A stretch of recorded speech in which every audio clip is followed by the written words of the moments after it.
গরুটি কালকে মাত্র ১ ঘন্টা সার্ভাইভ করার পরই কিন্তু মারা গেছে। নাইট্রেট বিষক্রিয়া হয়ে গরুটি মারা গেছে। দর্শক, আমি সাজ্জাদ আলম আপনাদের দেখাতে চাচ্ছে যে নাইট্রেট বিষক্রিয়া হলে গরু কতক্ষণের মধ্যে মারা যায় এবং এটি আসলে কী কারণে হয় বা এর লক্ষণ কী কী। গতকাল এক ছোট ভাই তার খামারে হঠাৎ করে একটা গরুর বাছুর, ৫ মাসের বাছুর, অনেক বড় বাছুরটা, তো সে বাইরে গিয়ে একটুখানি ঘাস খেয়ে আসছে। ঘাস খেয়ে আসার পরেই পড়ে গিয়ে এই নাইট্রেট অ্যাসিডের যে বিষক্রিয়া সেটার প্রভাবে ১ ঘন্টার মধ্যে মারা গেছে। তো আসলে সারা বাংলাদেশে প্রতি বছর কিন্তু কোনো না কোনোভাবে এই নাইট্রেট বিষক্রিয়ায় হয়ে গরু কিন্তু মারা যাচ্ছে, যেটি আসলে আমরা মানে কী কারণে মারা যাচ্ছে অনেকে আমরা সেই কারণটিও কিন্তু বুঝতে পারি না। তো সেটি সম্পর্কে আমি একটু কথা বলতে চাই যে নাইট্রেট বিষক্রিয়া আসলে মানে কিভাবে হয়।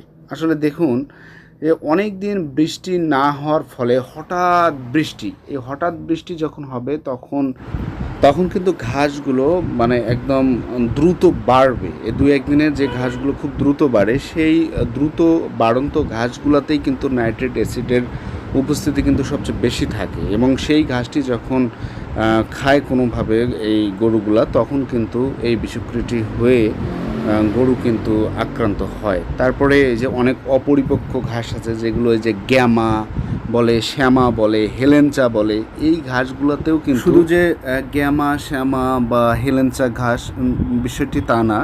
আমরা রেগুলার যে ঘাসগুলো খাওয়াই, এখন বিদেশি ঘাসগুলো আছে যেগুলো নেপিয়ার বলেন, পাকচাং বলেন, সিওফোর বলেন, তারপরে দেশি ঘাস আর একটা আছে দুবরা ঘাস বলেন, এগুলো সবগুলোতেই কিন্তু নাইট্রেট অ্যাসিডের উপস্থিতি থাকে। যখন আপনার হঠাৎ বৃষ্টি হওয়ার পর এই বৃষ্টিতে যখন এই দ্রুত বাড়ে, এই দ্রুত বাড়ার কারণেই কিন্তু এই ঘাসগুলোতে এই বিষক্রিয়া মানে উপস্থিতি আমরা লক্ষ্য করি এবং তারপরে যখন আমরা গবাদি পশুকে ঘাসগুলো খাওয়াই, তখন কিন্তু ভিতরে গিয়ে এই বিষক্রিয়াটা কিন্তু ওখানে বিস্তার করে এবং গরু মৃত্যুর মুখে ঢলে পড়ে। আসলে এটি যেমন কারণ এবং এই বিষক্রিয়াটা হলে আসলে আমরা কিভাবে বুঝবো লক্ষণগুলো কী কী, সেগুলো সম্পর্কেও একটু আমাদের জানা দরকার। যখন আক্রান্ত হয়ে যাবে তখন দেখবেন যে একটা গরু দ্রুত শ্বাস প্রশ্বাস নেবে, দ্রুত হাঁপাবে, আবার শ্বাসকষ্ট কিন্তু প্রচণ্ডভাবে হবে।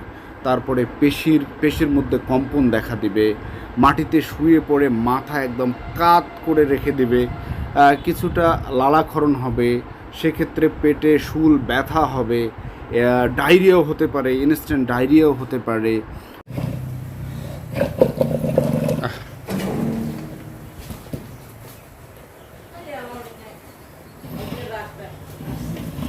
আসছে